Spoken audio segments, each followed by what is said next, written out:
Boa noite, CR. Te convido a ficar em pé, celebrar com a gente. Você pode acompanhar a gente com palmas, assim, ó. Hey!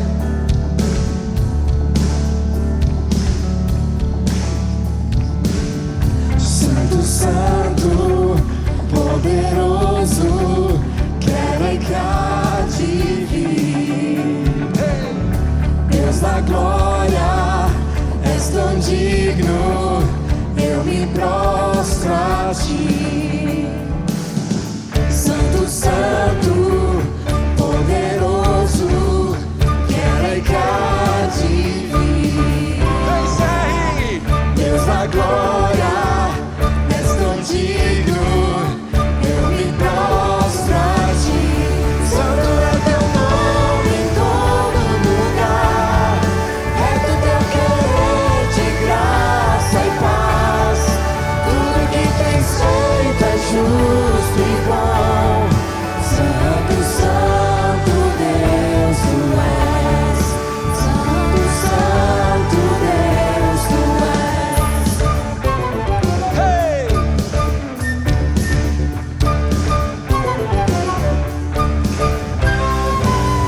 Santo, Santo, poderoso, quero que há de vir.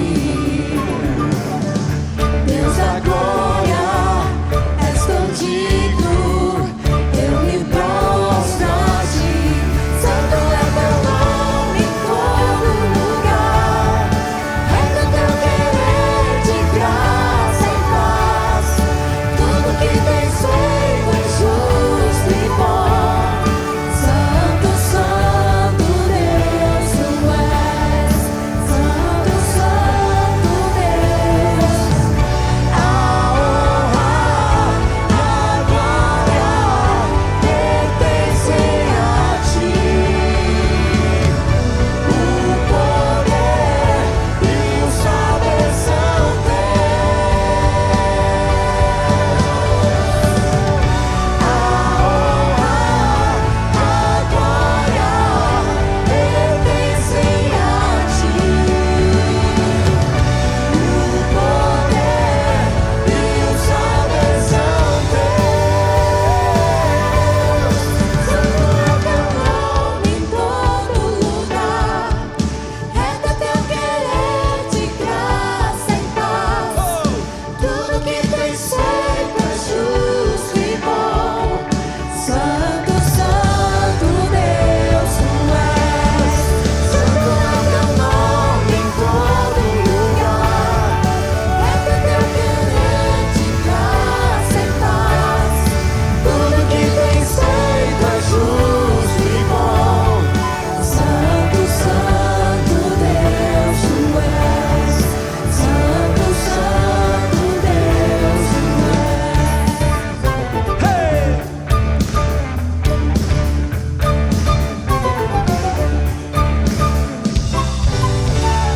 Aleluia, louvado seja o nome de Jesus. Boa noite, CR. Meu nome é Gustavo.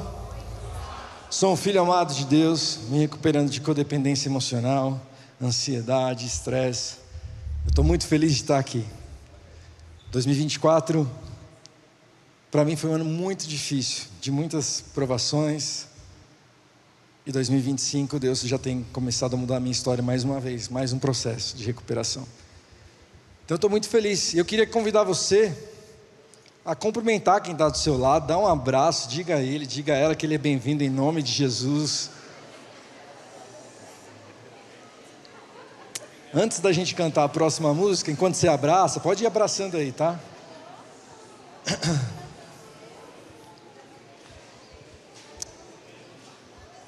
Falei aqui uma vez, baseado na ministração de um pastor que vocês conhecem bem, do nosso pastor, que em Salmo 137, Deus fala que Ele considerará os desejos do nosso coração. Eu falei isso uma vez aqui.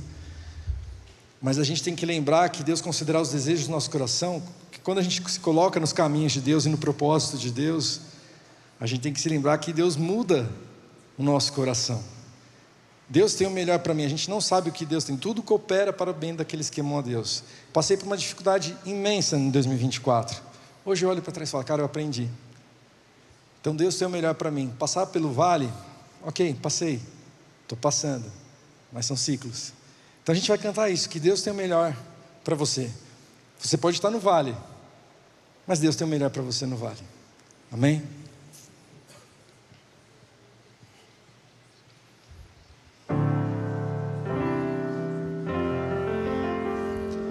Deus tem sempre o melhor para mim.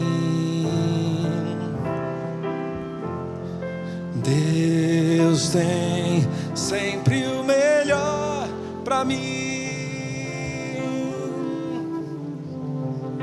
Deus tem sempre o melhor. Você pode cantar? Deus tem sempre o melhor para mim. A sua vontade perfeita e agradável é. E mesmo se eu não compreendo, me lembro quem Ele é. Tão bom, em todo tempo Deus é bom.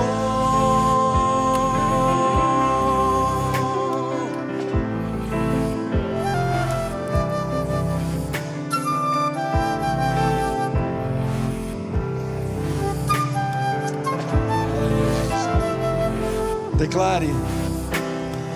Deus tem sempre o melhor para mim. Seja no vale. Deus tem sempre o melhor para mim.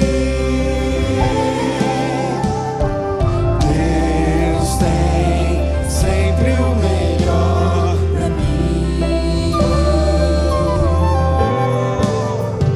Deus tem sempre o melhor para mim.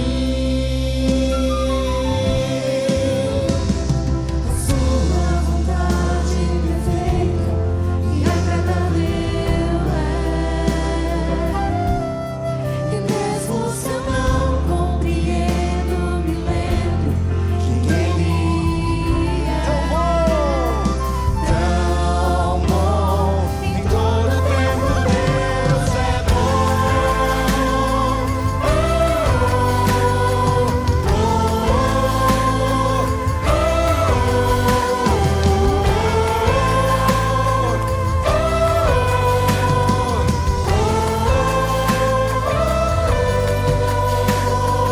Não posso me esquecer, preciso perceber. O Deus que não mente está comigo. Mesmo se eu chorar, minha alma cantará. O Deus que não falha é meu amigo.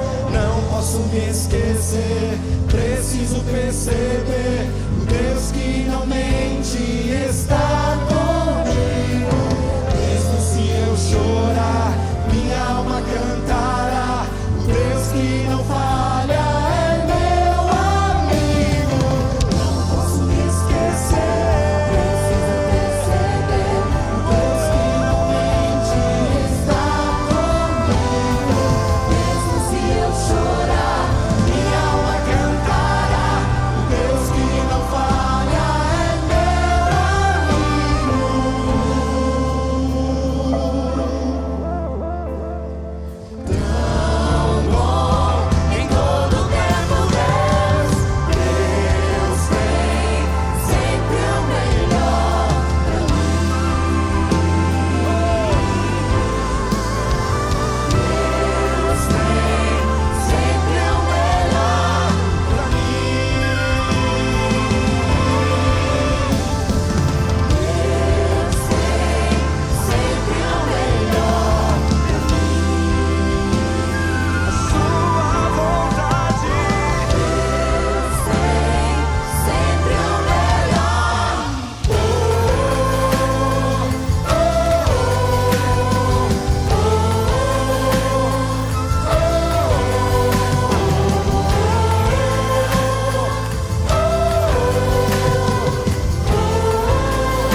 Nós te adoramos, Pai. Amém, Jesus.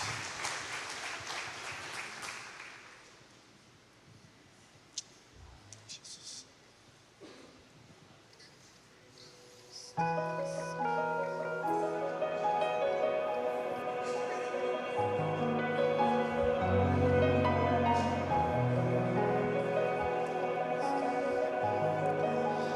Quem é esse que vem nos abraçando?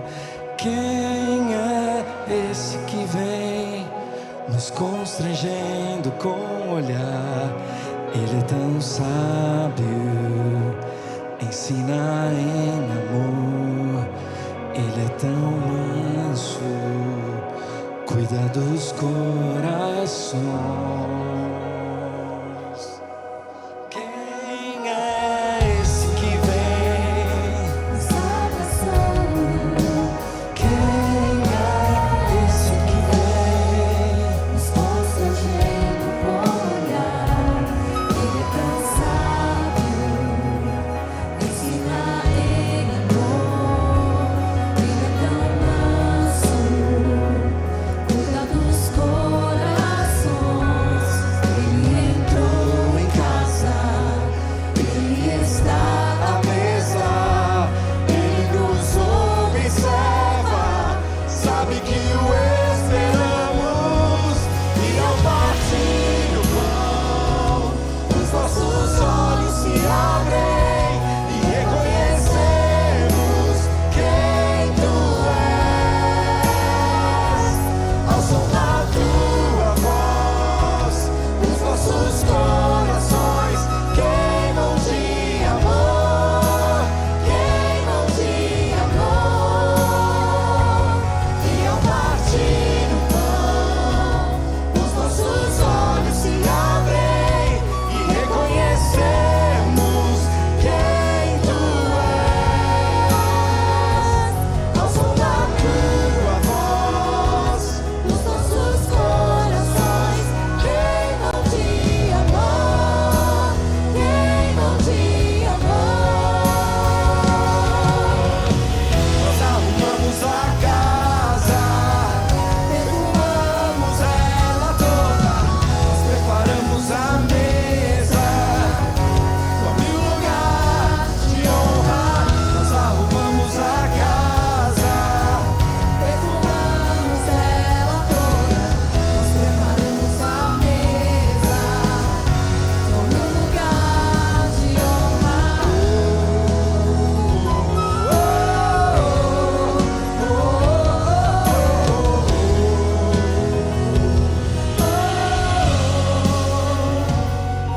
Ele entrou em casa, ele está à mesa, ele nos observa, sabe que o esperamos. E ao partir o pão, os nossos olhos se abrem e reconhecemos quem tu és. Ao som da tua voz, os nossos corações queimam de amor, queimam de amor. E ao partir o pão, os nossos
te agradecemos essa noite pela oportunidade que nós temos de te servir e te buscar.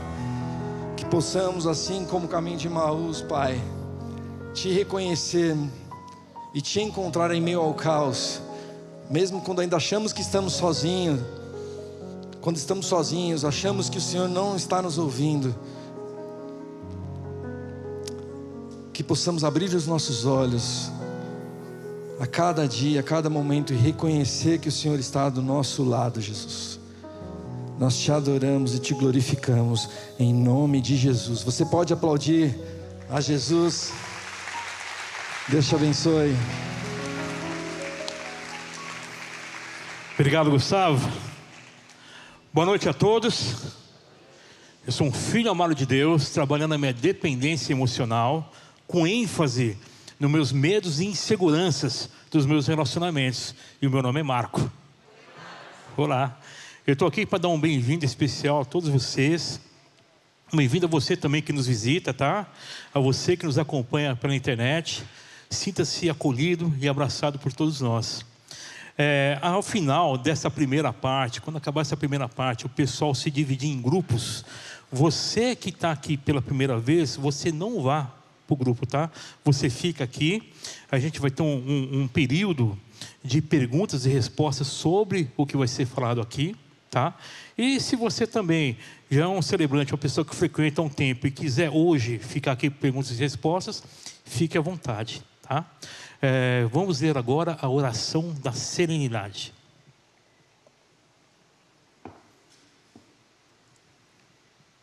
Boa noite. Eu sou a Cláudia, uma filha amada de Deus, lidando com luto e suas consequências. Com a graça de Deus, eu sirvo no estande do CR aos domingos e na sala de apoio traumas e feridas emocionais. Vamos ler a oração da serenidade juntos? Deus, conceda-me a serenidade para aceitar as coisas que não posso mudar, a coragem para mudar as coisas que posso e a sabedoria para discernir uma da outra, vivendo um dia de cada vez, apreciando um momento de cada vez, recebendo as dificuldades como um caminho para a paz. E, como Jesus, aceitando as circunstâncias do mundo como realmente são e não como gostaria que fossem, confiando que o Senhor tudo fará se eu me entregar à sua vontade, pois assim poderei ser razoavelmente feliz nesta vida e supremamente feliz ao seu lado na eternidade. Amém. Boas partilhas. Obrigado, Cláudia. Bem, eu estou aqui para dar os avisos agora. Semana que vem, dia 22 de janeiro, teremos uma palestra com o tema Como a vida profissional tem afetado a minha saúde, com a querida Renata Passos. Quero também falar da lojinha que a gente tem no lounge ali. Nós temos várias coisas interessantes, coisas legais lá. Temos camisetas, imãs de geladeira, canecas, uma infinidade de produtos do CR. Lembrando que toda a verba arrecadada na lojinha é revertida para o próprio CR, para aquele lanchinho que a gente toma no final, cafezinho, lanche, tá? Inscrição para grupo de passos. Se você é um celebrante, uma pessoa que já está caminhando com a gente há um certo tempo, há uns 3, 4 meses, e gostaria de mergulhar para águas mais profundas na sua área de recuperação, converse com o seu líder, tá? Online também. Então as inscrições são para grupo de passos masculino, feminino, online e presencial, tá? Conversa com o seu líder, ele que vai validar a sua inscrição, tá bom? Nosso grupo de oração, tá? Toda quarta-feira na sala 7A. Caso você queira participar, é só você chegar às 19 horas, tá? Lembrando que todo mundo é muito bem-vindo. E hoje teremos uma palestra com o grande Renato Lieberman. Renato, quiser subir? Os relacionamentos tóxicos. Eu estou ansioso, hein? Estou ansioso e animado para essa palestra. Renato, eu vou orar contigo, meu irmão. Deus eterno, Pai poderoso, muito obrigado, Pai eterno. Oramos ao Senhor que o Senhor sonde nossos corações, traga à tona tudo aquilo que precisa ser curado, precisa ser tratado, Pai. Usa o Renato e em nome de Jesus que oramos a Ti. Amém. Amém.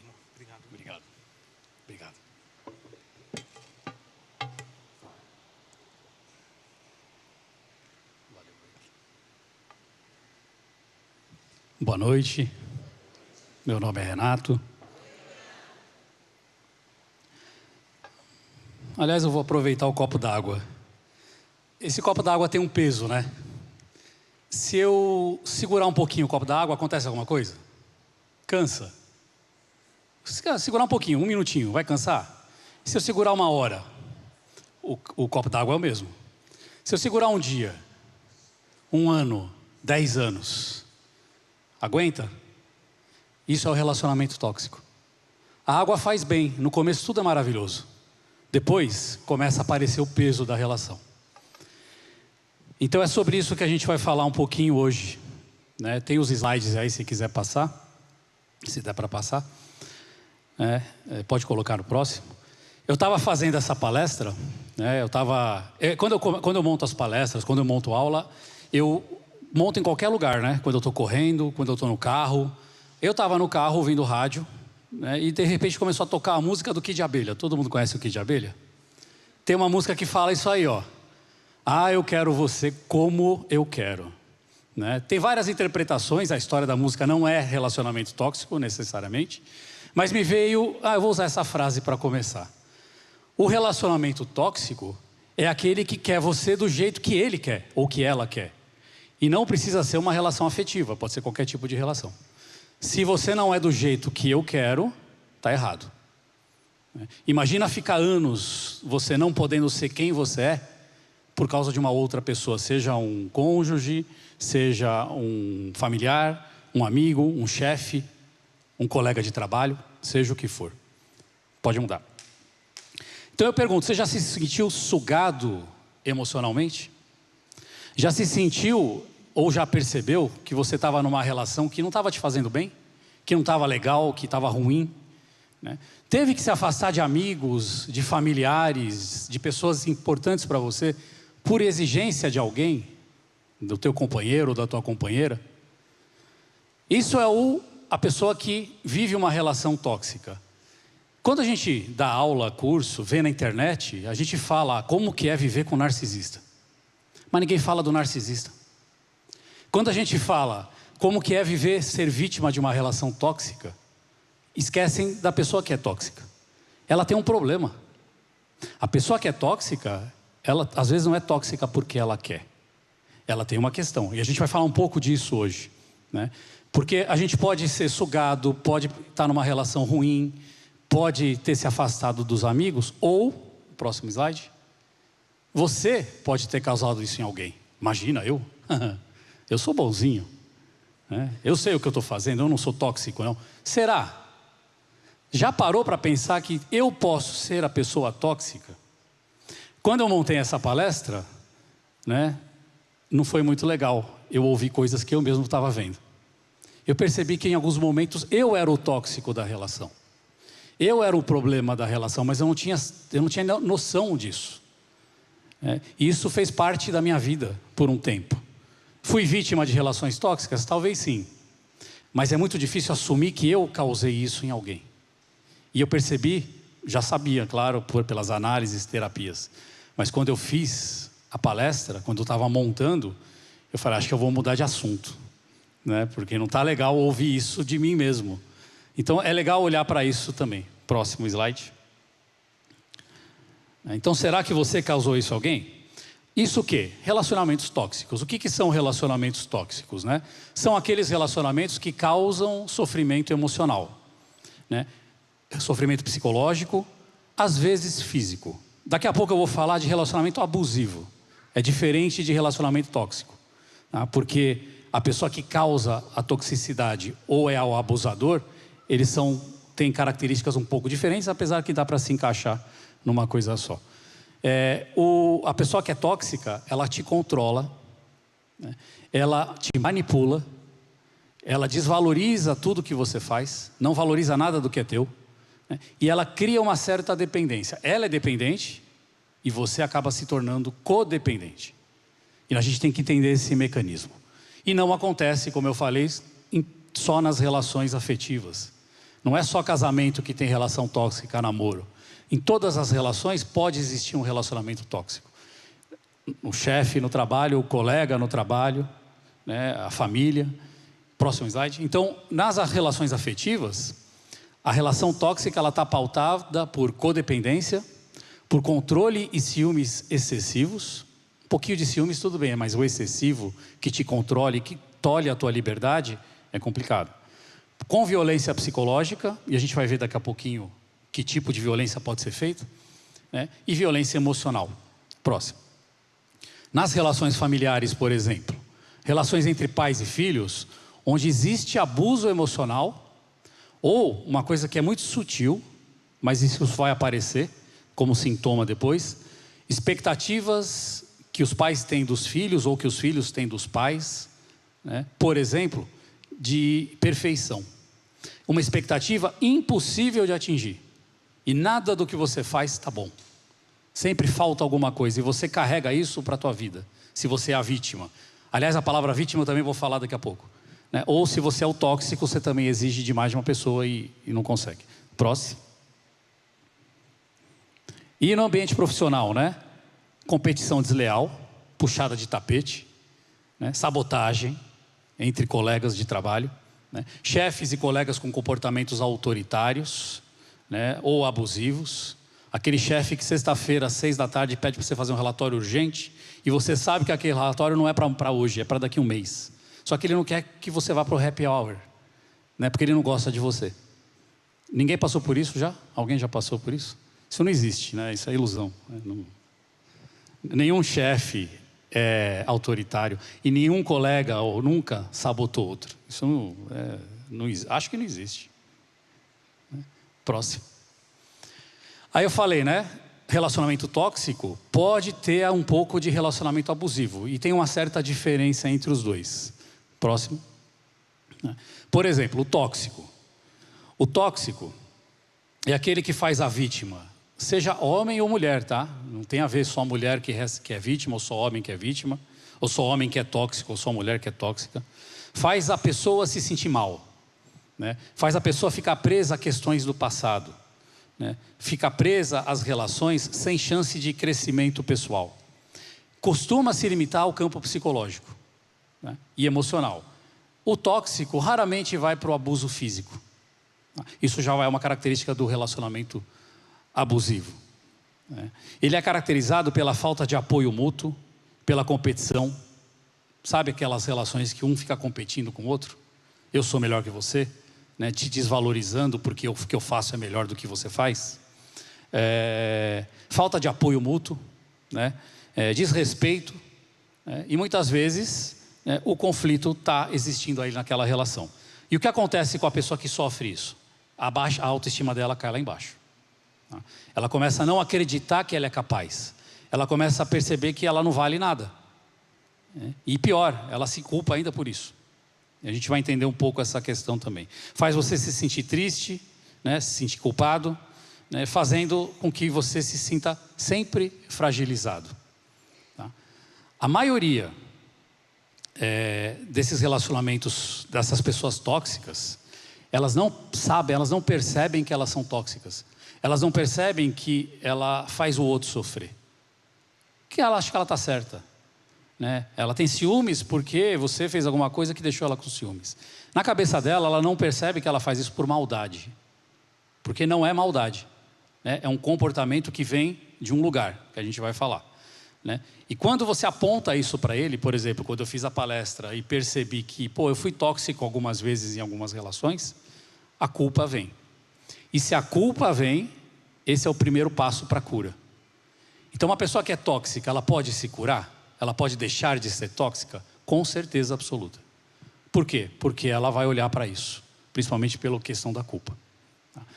O abusivo consegue se curar? Se ele olhar para isso, sim. O problema é ele olhar para isso. Tá? E se alguém aponta para ele, olha, você está sendo abusivo na relação, ele corta a relação com você. Então é mais difícil um pouquinho. O tóxico nem sempre, a maioria das vezes não tem consciência disso. Já o abusivo usa o abuso emocional com uma única finalidade, né?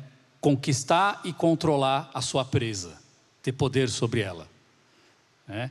Através de insultos, de críticas, de ameaças, de desprezo, intimidação, ridicularização, né? Um monte de mentiras. É difícil você ver uma pessoa abusiva falar a verdade. Ela está sempre mentindo. Domina tanto o campo psicológico, emocional e também pode ir para agressão física. Então aí já é uma diferença do tóxico, né, pro abusivo, né? Então a principal diferença é que o tóxico, né, geralmente não percebe a sua conduta. Já o abusivo sabe. E ele usa técnicas que ele não aprendeu em nenhum manual, tá? Até tem curso como se tornar abusivo, mas a gente não vale a pena fazer, né? Estou brincando. Não. A cara dela assustou assim, já não, estou brincando, né? Mas sem técnicas. Técnicas que a gente usa em manipulação das pessoas. E o abusivo ele usa intuitivamente, isso é uma coisa da pessoa, né? Quem que é esse agressor? Né? É aquele que conquista através da sedução, né? Depois ele conquista a pessoa, tudo maravilhoso, é o copo da água que é gostoso, né?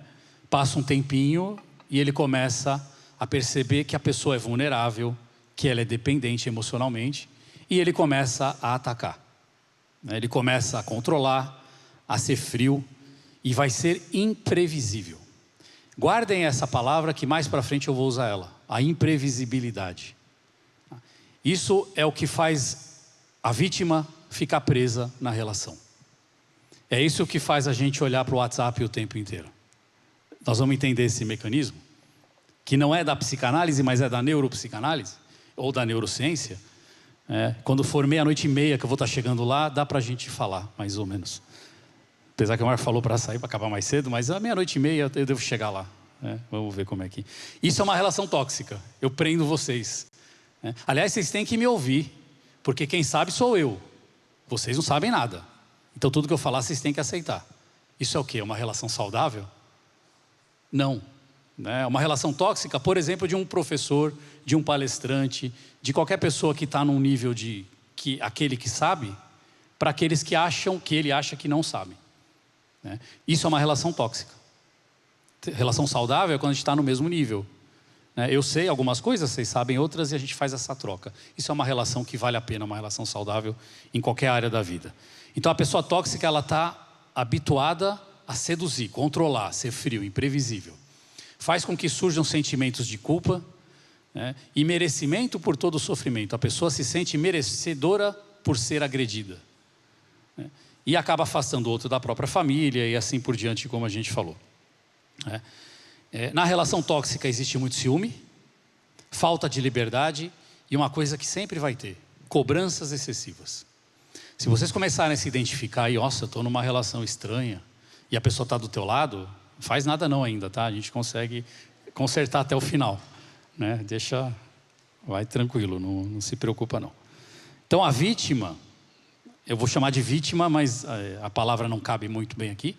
Ela acaba se tornando vulnerável, dependente, né? E ela não consegue expressar as suas próprias necessidades. Eu não posso falar isso para ele ou para ela, porque ele vai brigar comigo, né? Se eu fizer isso, ele vai fechar a cara. Se eu fizer aquilo, ela vai reclamar, né? Se eu não fizer direitinho aqui, meu chefe vai me mandar embora. Isso são típicas relações tóxicas, tá? Onde a gente não consegue manifestar, a vítima, as suas próprias necessidades, né? E uma coisa interessante, né? O abusador, às vezes o tóxico também, ele sempre promete que ele vai mudar. Eu não vou mais fazer isso. Na próxima, você vai ver, eu estou melhorando. Não dá 2 dias, ele está de novo do mesmo jeito. Ele não consegue mudar, a não ser que ele busque ajuda. O não da vítima, sobretudo em relação ao que ela não quer fazer: eu não quero ir nessa festa, eu não quero fazer aquilo, eu não quero viajar, nunca é respeitado. Porque quem manda é o outro, é sempre o abusador, é sempre o tóxico, e etc, etc, etc. Tudo bem?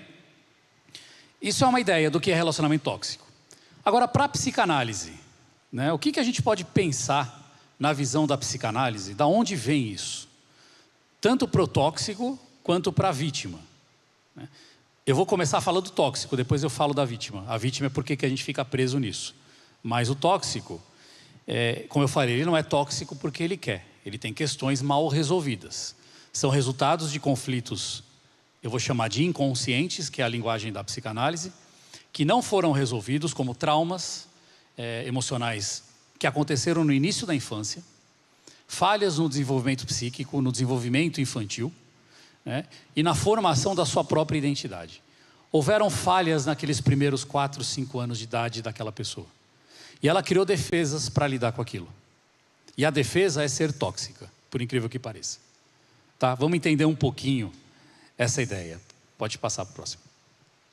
Então, esses fatores, né, traumas, falha no desenvolvimento, levam a pessoa a adotar padrões de relação, padrões relacionais, que são destrutivos. São destrutivos para si, que é tóxico, o tóxico sofre, por isso que ele controla, ele tem ciúmes, ele sofre, quanto para os outros, né, para a pessoa que é a vítima da relação. E ele está buscando, de forma inconsciente, preencher buracos, lacunas emocionais que foram feitas lá na infância, que foram feitas em algum momento, através do quê? Do controle, da manipulação, da reprodução, isso é importante, de padrões destrutivos que ele aprendeu ou que ele sofreu. É mais ou menos, eu vou dar exemplos, mas por exemplo, eu vejo meus pais brigando na infância, sem perceber, eu não sei lidar com aquilo, eu cresço e eu passo a brigar nas minhas relações, tentando resolver aquilo que tinha lá atrás. Vai dar para resolver? Enquanto eu não olhar para trás, não. Então, a psicanálise olha muito para a história do indivíduo, para tentar entender de onde vêm essas questões. Por exemplo, traumas na infância e na formação do eu.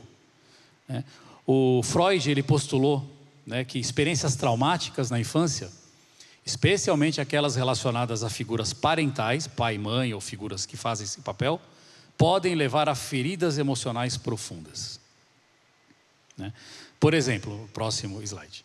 Se a criança vivenciou rejeição na infância, abandono ou negligência, ela pode desenvolver, porque não é todo mundo que passou por isso que vai desenvolver, né? Ela pode desenvolver alguns mecanismos de defesa, como a agressividade, a manipulação e a necessidade constante de controle das relações futuras.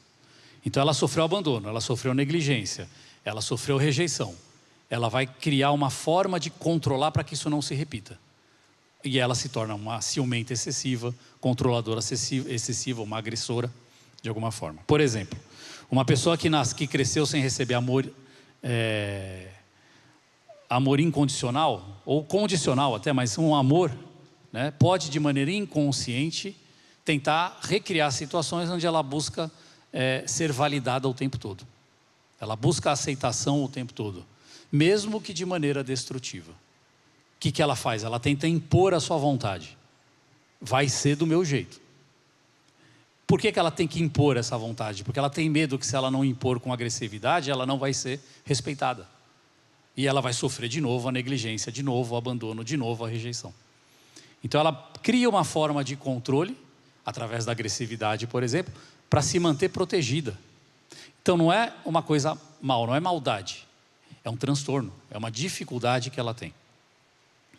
O próximo, por exemplo, o próximo slide, é a falha no desenvolvimento do nosso narcisismo saudável. Todos nós temos aspectos narcísicos. O que é narcísico? Eu gosto de mim, ainda bem. Ultimamente, às vezes nem tanto, né? Mas a gente tem que gostar da gente. Tem que ter esse narcisismo que é saudável. Isso a gente aprende na infância.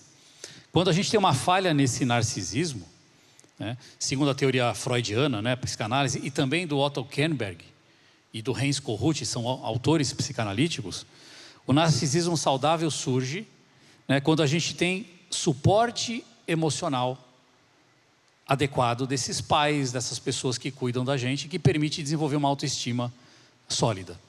Se acontece uma falha nisso, né, uma falha nesse processo, vai levar o indivíduo a ter uma autoestima frágil. E o que ele vai fazer? Ele vai compensar. De que forma ele vai compensar essa falha? Através de comportamentos tóxicos, né? Como a necessidade do quê? De controlar, de dominar, de humilhar o outro para se sentir superior. Então na relação, seja ela afetiva, trabalho, amizades, família, eu piso no outro para me sentir melhor que o outro. Eu desvalorizo o que você faz, o que você sente, porque o que eu sinto, o que eu faço tem mais valor.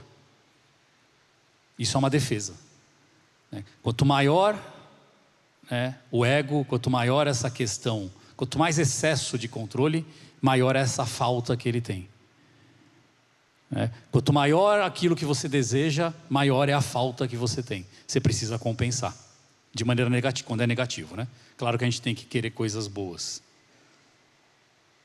Mas a pessoa que grita demais, né, na verdade ela está querendo ser ouvida desde pequena. É porque ela não foi ouvida lá atrás. Então ela tenta compensar isso através dessa ideia. E a identificação com figuras agressoras. A Melanie Klein, que trabalhou muito com criança, desenvolveu uma teoria interessante, observou que em situações de trauma ou abuso, a criança pode se identificar com aquele que abusou dela, com aquele que machucou ela, que agrediu ela, que é a identificação com o agressor. Eu me identifico com o agressor, e o que eu faço no futuro? Eu me torno quem? O agressor. É todo mundo que é assim? Não. É sempre, são casos, cada caso é cada caso, né? Não tem uma receitinha de bolo que não, aconteceu isso, vai ser assim.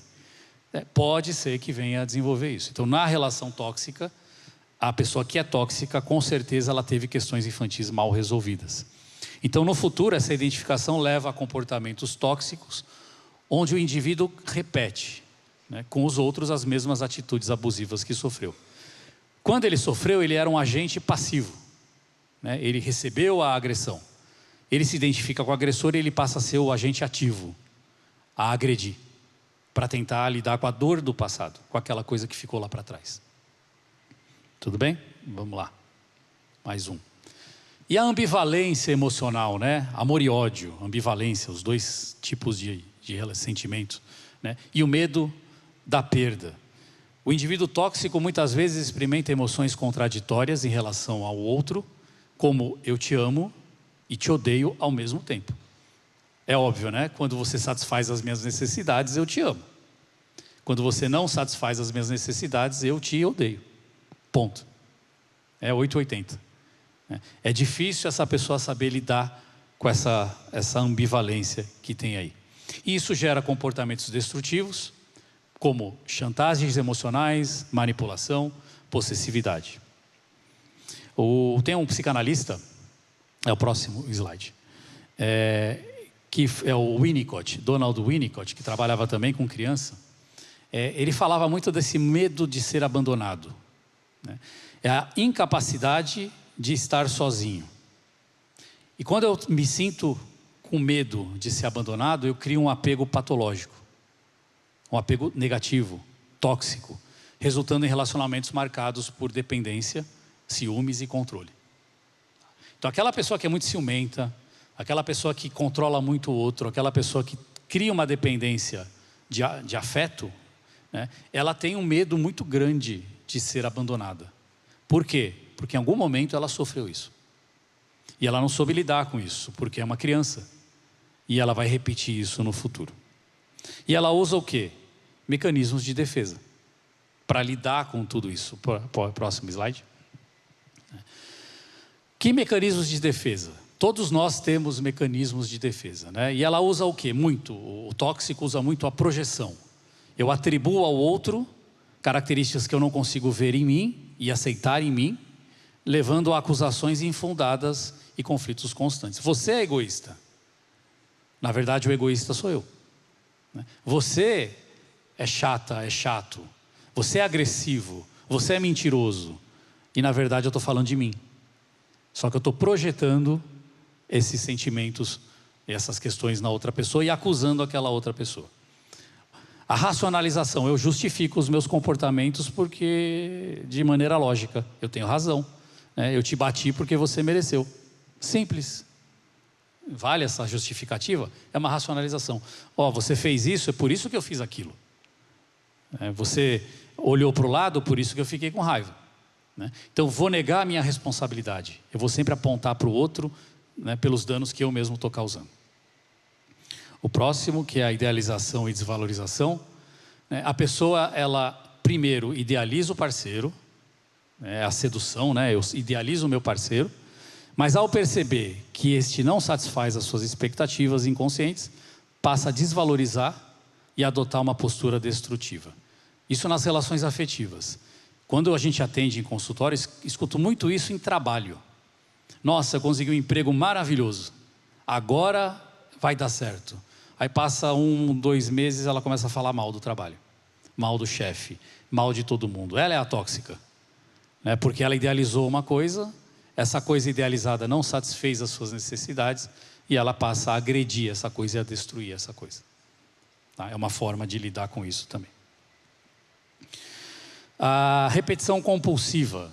Eu já dei uma palestra aqui sobre repetição, né? Sobre a questão de por que a gente repete os mesmos erros, né? Essa tendência que a gente tem de repetir experiências dolorosas, ela serve para buscar de maneira inconsciente recriar essas situações que a gente passou, esses conflitos, por não ter conseguido elaborar naquele momento, na tentativa de dominar aquilo que causou impotência. Então eu recrio, eu repito aquelas situações. Mas tem uma questão. Eu lembro que eu estou repetindo? Eu sei que eu estou repetindo? Ou isso é inconsciente? A gente repete porque a gente não lembra. Eu repito com você um comportamento que eu tinha lá com a minha mãe ou com meu pai, porque eu não lembro desse comportamento. Ele está inconsciente. E o que está inconsciente se repete. E se repete, e se repete, até se tornar consciente. Talvez nunca se torne. E a incapacidade de reconhecer a alteridade, quer dizer, o outro é o outro. Lacan fala isso, né? Nós somos sujeitos constituídos numa relação com o outro, sempre. Eu sempre preciso do outro, né? Em pessoas tóxicas, o outro não é um outro, é um objeto. Um objeto cuja função é satisfazer as próprias necessidades. Então, você não respeita o limite do outro, né? Você invade. Você faz com que o outro se torne um objeto só para satisfazer suas necessidades. A próxima. Então existem manipulações emocionais, né? Como culpa, por exemplo, né? Você me fez fazer isso. Olha o que você faz. Você fica quieta aqui, eu estou falando, você não me escuta, eu tenho que explodir para você me ouvir. Aliás, isso é o que eu fazia antes, era eu. Eu sou tóxico nessa situação. A outra também pode ser a tóxica, porque ela também capta. Não vou falar nada porque ele vai explodir, e aí eu acuso ele que ele explodiu. Então vira uma relação tóxica dos dois lados. Tá? Isso pode acontecer também. Então gera culpa, né? Você é falha, né? Você é a culpada, né? Se você realmente se importa comigo, você faria isso por mim. Isso é uma pessoa tóxica, né? Se você me amasse, você não deixaria eu passar por isso. Você não me ama tanto. Olha, se você fizer isso, eu vou embora. Ameaças, né? Pressão emocional. Se você não fizer do jeito que eu estou pedindo, eu vou te abandonar. Você não me dá outra escolha, né? Você sempre faz tudo errado, você acha que agora você vai acertar? Também, de novo, pressão emocional, distorções. Você não sabe nada, você é burro, você é burra, né? Desrespeito. E a negligência das necessidades emocionais, físicas e práticas do dia a dia. A pessoa não está nem aí para aquilo que você precisa, daquilo que você sente, né? Aquilo que você tem, né? Próximo, aí. Agora vem a pergunta. Estava falando do tóxico, né? Do agressor. E agora a vítima? Por que a gente fica nessas relações? Por que será que eu fico preso nesses relacionamentos que não me fazem bem? Não sei se alguém aqui está em algum tipo de relação tóxica, seja afetiva, trabalho, família, sempre tem alguém que tem alguma questão. A questão é por que a gente fica preso nessas relações. Tem a ver com aquilo que a gente não lembra, tem a ver com a repetição, né? Nós repetimos sem saber que estamos repetindo.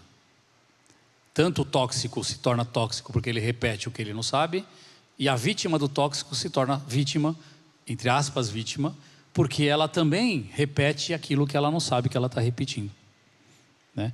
Então, usar essa ideia, né, de que existe um afeto, algo que afeta, né, que diz que existe sobre a permanência, né, nessa dinâmica da relação, é sempre da ordem do inconsciente, e ela está sempre se atualizando no aqui e agora.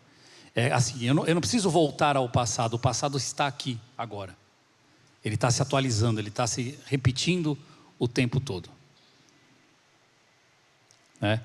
Então, quando a gente fala isso, o termo vítima não cabe no discurso psicanalítico. Eu não sou vítima da toxicidade de alguém, porque eu participo dela. Eu sou não culpado, mas eu tenho a minha responsabilidade de estar aqui e não sair dessa relação. Porque eu posso entrar numa relação, perceber que ela é tóxica e eu vou embora. Mas a maioria dos casos de relações tóxicas, isso se perpetua, a gente não consegue sair dela. Mas não como vítima, como um ser ativo. Eu estou lá repetindo um padrão meu. E eu tenho que olhar para isso, e é muito difícil olhar para isso. Por quê? Porque eu vou quebrar padrões, eu vou quebrar expectativas, eu vou quebrar idealizações que a gente tem ao longo da vida. Então, isso é muito comum. A gente ficar preso nessas relações por repetição. E adivinha que relações são as que mais têm toxicidade?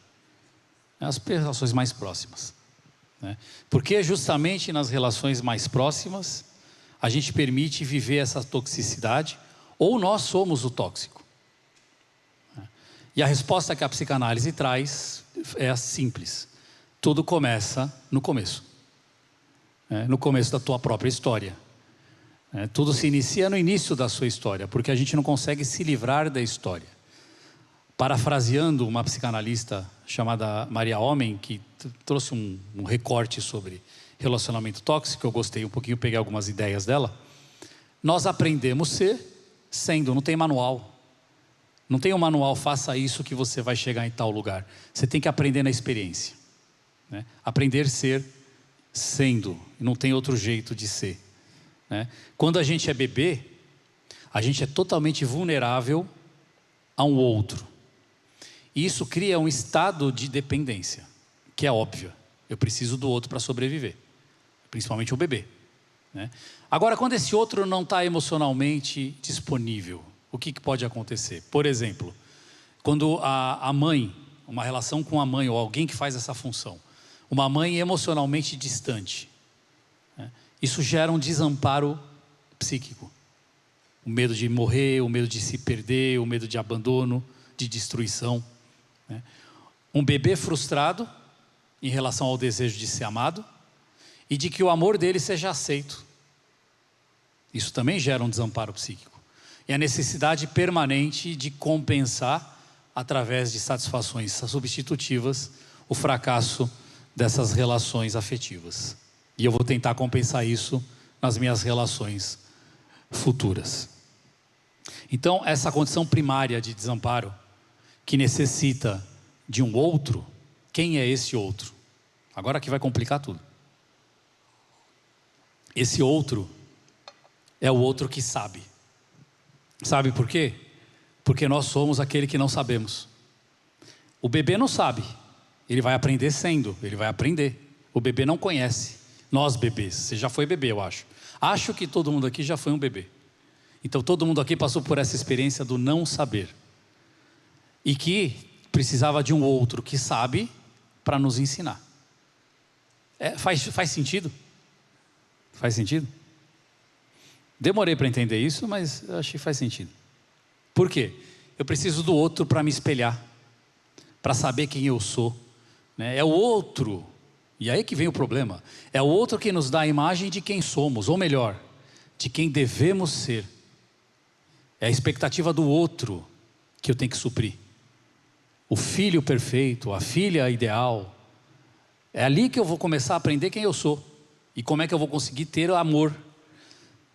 Cachorrinho faz xixi no tapetinho, ganha biscoitinho. A gente é igual. Se fizer do jeito que o papai e a mamãe quer, mais ou menos, você vai ganhar o amor que a gente tem.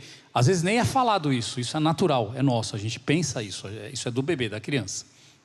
A gente precisa do outro para nos mostrar quem nós devemos ser e o que a gente precisa alcançar.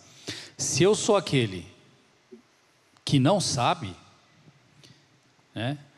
e o outro é aquele que sabe, o que acontece? Eu estou nas mãos dele. Aquele que sabe é aquele que cuida, é aquele que manipula num sentido positivo, de manipular, de limpar, de alimentar, né, de vestir, né, de dar carinho.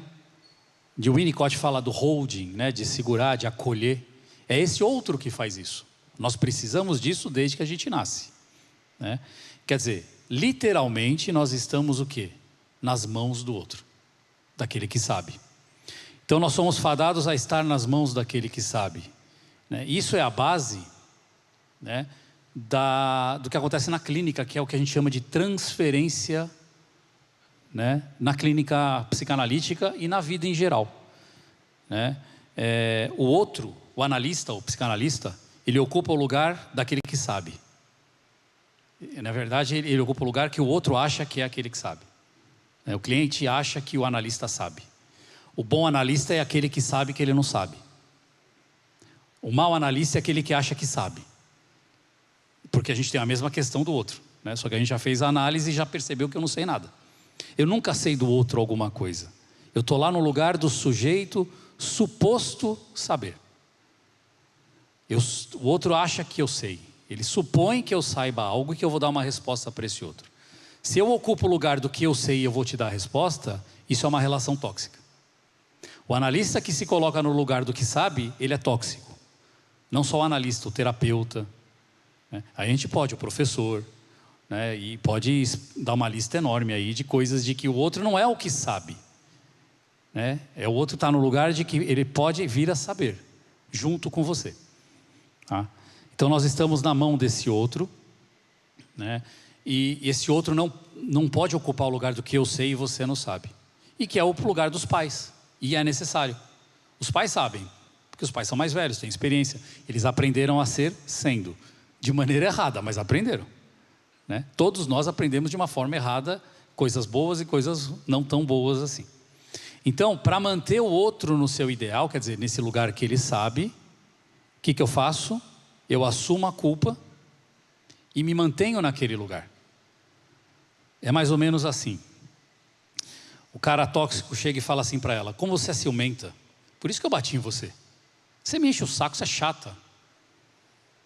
É caso fictício, tá? Não existe isso não. Eu bati em você porque você provocou. A culpa é sua, você me tirou do sério.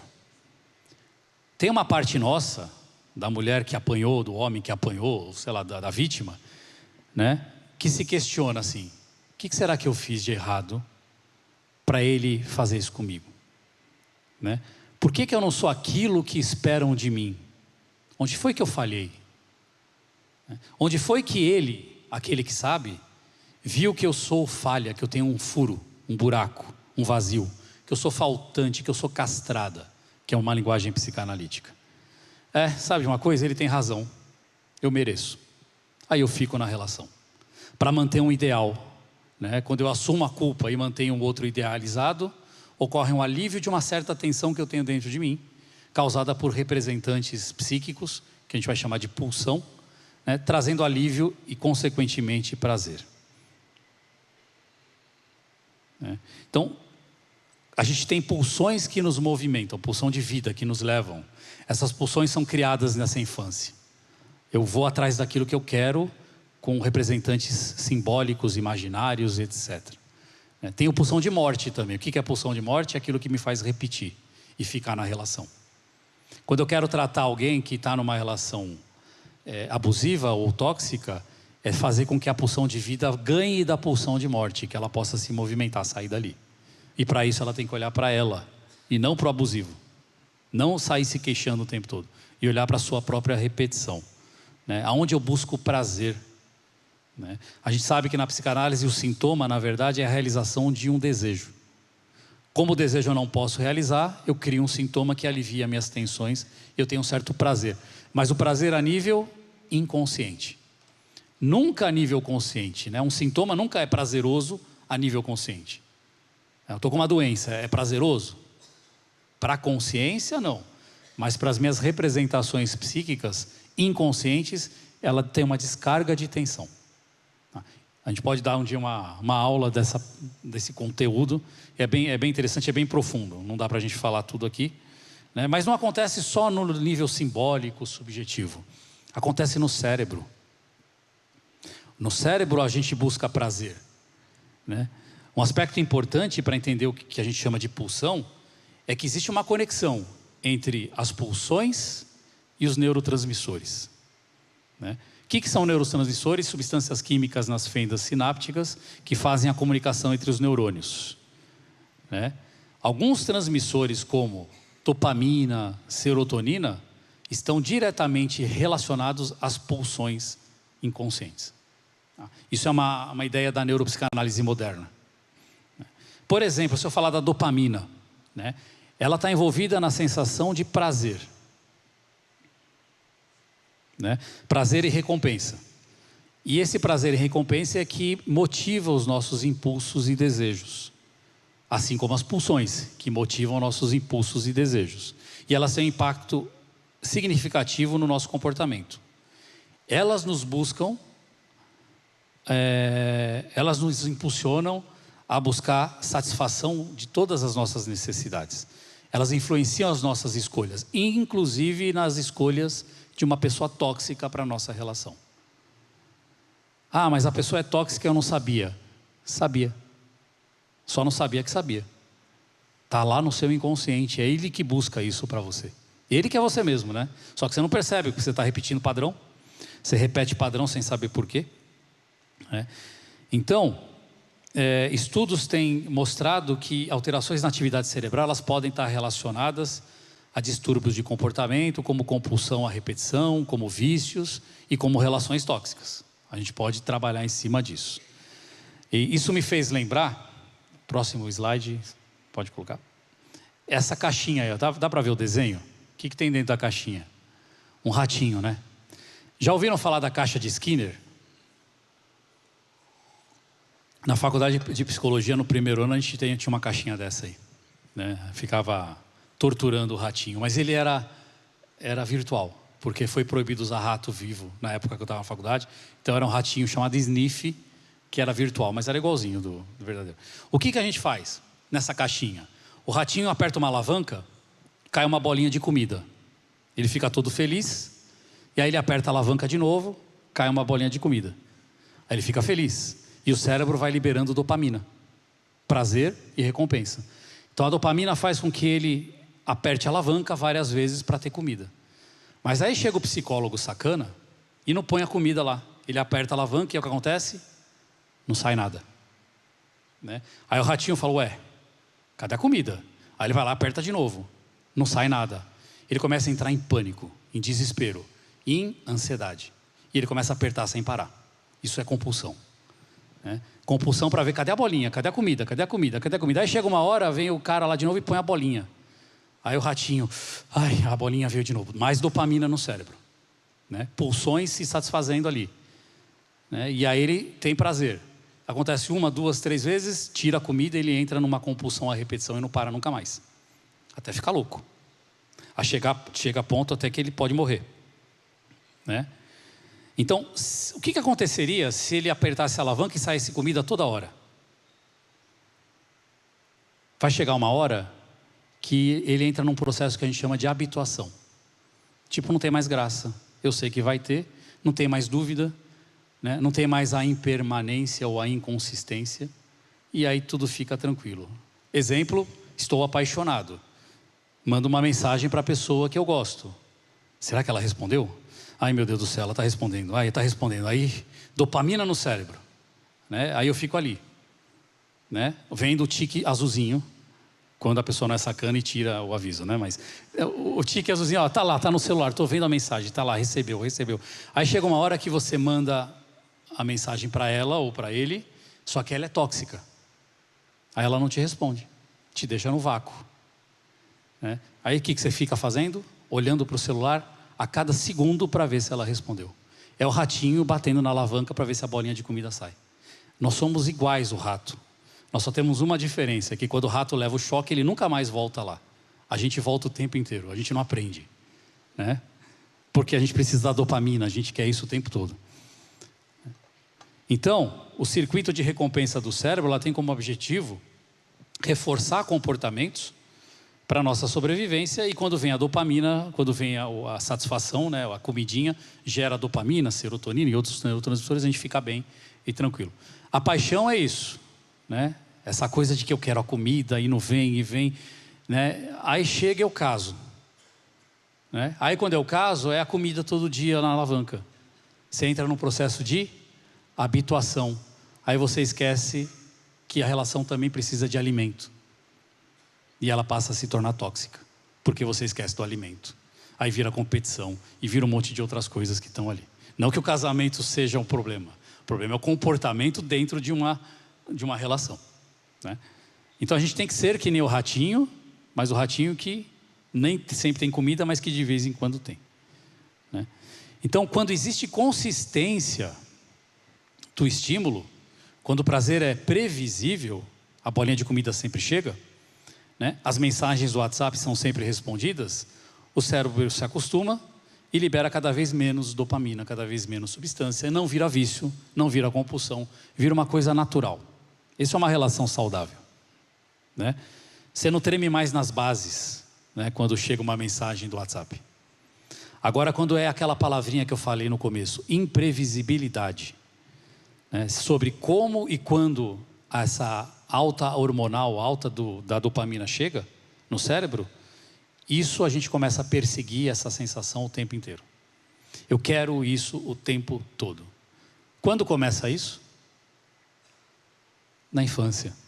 Aonde? Eu já falei isso em algumas palestras aqui. Quando que a gente chora e a bolinha de comida vem? Quando a gente é amamentado. São as primeiras representações pulsionais. É a primeira descarga de dopamina que vem no cérebro. E a gente quer aquilo para o resto da vida, né? E quando a mãe, segundo o Winnicott, é suficientemente boa, às vezes tem bolinha na barrinha do rato, às vezes não tem. Mas ela vai estar lá, né? Agora, quando ela não está e você não sabe quando ela volta, isso vai gerar problemas de desenvolvimento que pode tornar você uma pessoa tóxica lá no futuro ou uma pessoa vítima da toxicidade. Faz sentido? É uma coisa meio maluca, mas é assim que a gente funciona, para a psicanálise, para o inconsciente, né? Então, o desequilíbrio hormonal está ligado ao vício. As drogas é a mesma coisa, né? O mecanismo da droga e o mecanismo dos relacionamentos, eles são muito parecidos, né? A droga dá aquela satisfação imediata. E depois vem o quê? Depressão, síndrome de abstinência. Os relacionamentos tóxicos iguais. Eu estou na toxicidade, eu estou mal, de repente vem a pessoa tóxica e fala, mas eu te amo. Ai, que delícia, é a droga, vem dopamina, né? E dura um pouquinho, depois vem a depressão, vem a abstinência, vem a agressividade de novo, e você não consegue sair disso. Tá. Então, como sair disso? O próximo, está acabando já, tá, gente? Faltam 600 slides, né? Como sair disso, desse vício dessa relação? Como sair disso? Não tem receita. Mas tem a primeira coisa que tem que ser feito, que é imprescindível. Pode mudar, né? A primeira coisa que é imprescindível para sair disso, é saber reconhecer que você está nessa relação. Reconheça, né, que nós somos craques em nos enganar. E a pergunta é, você está se enganando com o quê? A gente se engana, a gente mente para nós mesmos, para manter um padrão social, institucional, né? A gente repete para nós mesmos, para os outros, que está tudo bem, que a gente é feliz. Nossa, minha relação está maravilhosa, né? E não está. Só ele sabe que não está, ou só ela sabe que não está. Meu trabalho está maravilhoso. Não está. Você sabe que não está, você está sofrendo, né? É uma espécie de excesso de movimento mental e físico, sabe? Todo excesso esconde uma falta. Se eu faço algo demais é porque alguma coisa está faltando, né? Se eu falo que está tudo muito bem demais é porque está muito ruim.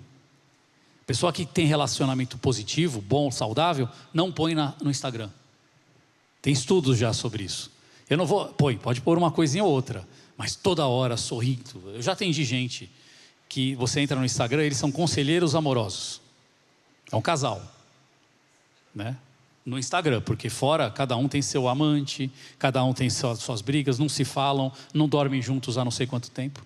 Mas para vender você põe tudo. E quando se põe demais, mesmo no intuito de vender, está escondendo uma falta enorme. Tá? Gente famosa aí que faz isso também. E gente que não é famosa, né? Então, reconheça, pare de se enganar, né? fazer compulsivamente alguma coisa, festa, sexo, drogas, shows, etc., muitas vezes está escondendo essa falta. Muitas vezes a gente racionaliza, né, a tristeza que a gente está sentindo. Isso logo passa, é uma fase. Ela foi agressiva comigo, ele foi agressivo comigo, meu chefe brigou comigo, mas isso vai passar, não foi nada. Ele só me bateu, mas foi por impulso. Ele não é assim, ele é um bom homem, é um bom pai, é um bom marido, é uma boa mulher, é uma boa mãe, ele é um chefe maravilhoso, nossa, é meu melhor amigo. Eu estou me enganando com o quê? Acho que essa é a pergunta. Só que não é fácil admitir para si mesmo, que a relação está ruim, que o trabalho está péssimo, que eu não estou bem, porque admitir isso é uma quebra do seu ideal. Você botou isso no ideal, O casamento é para a vida toda. Você botou isso no ideal. Como é que eu vou me separar de uma pessoa que me bate em mim? Não pode, Porque o casamento é o ideal que eu coloquei na minha vida, Eu quebro padrões sociais que alimentam essas idealizações, como por exemplo o que eu falei agora. Ele é um bom pai, um bom marido, ela é uma boa mãe, todos gostam dela, nós somos da mesma cultura, então eu tenho que manter isso dessa forma, Porque essa quebra de padrão e tomar uma atitude, às vezes é mais doloroso do que se manter na relação. O preço é mais alto, só que a liberdade ela vem, a saúde ela vem, a saúde emocional, que é extremamente importante, Porque quando eu começo a olhar para mim, e eu quebro esses padrões, eu percebo que eu tenho valor, eu consigo olhar e sair dessa relação. Aliás, as vítimas de relacionamentos tóxicos, elas têm muito mais potencial, muito mais competência e habilidade do que ela imagina, do que ela acha que tem. Então eu pergunto, será que você não tem mais habilidade, mais potencialidade, mais desejo do que você pensa ter? Será que você não pode mais? Começa a olhar para você, começa a questionar. Não é fácil, é difícil, é doloroso, mas você vai ter dopaminas e serotoninas em outros momentos da vida. Suas satisfações pulsionais vão acontecer de outras maneiras, não se mantendo numa relação agressiva, Tem um psicólogo, só para a gente encerrar, que é o Fritz Perls, que é da Gestalt terapia. E ele tem um parágrafo bem curtinho, que faz sentido para isso que a gente falou, A pessoa tóxica não quer que você seja você.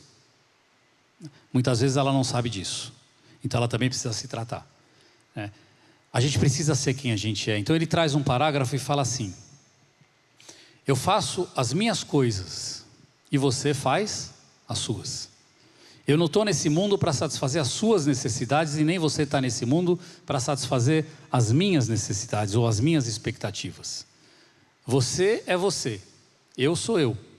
E se por acaso nós nos encontrarmos, será ótimo, será maravilhoso. Obrigado, gente.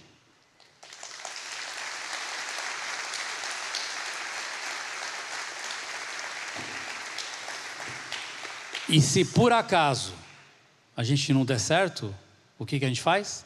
Não dá para fazer nada. Aguenta. É assim. Renato, muito obrigado. Eu acredito que estou muito grato pelo que ouvimos aqui hoje, Pessoal, é o seguinte, passamos um pouquinho do tempo, mas o seu grupo vai estar lá, o seu líder e o seu colíder está lá, e você tem a opção de ou ir para o grupo ou ficar aqui. A gente vai ter um tempinho para perguntas e respostas referente ao assunto que foi falado, relacionamentos tóxicos.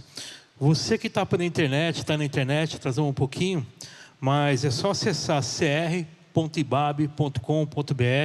você vai chegar no grupo de apoio, na nossa página dos grupos de apoio pelo Zoom.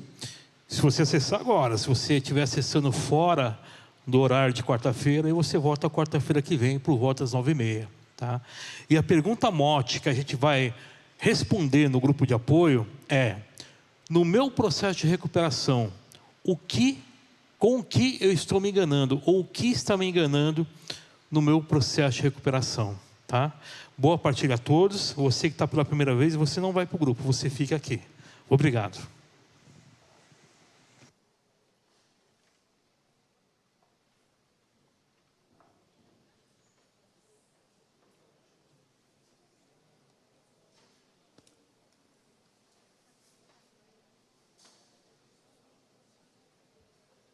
Lembrando que as salas de partilha estão projetadas aqui no telão.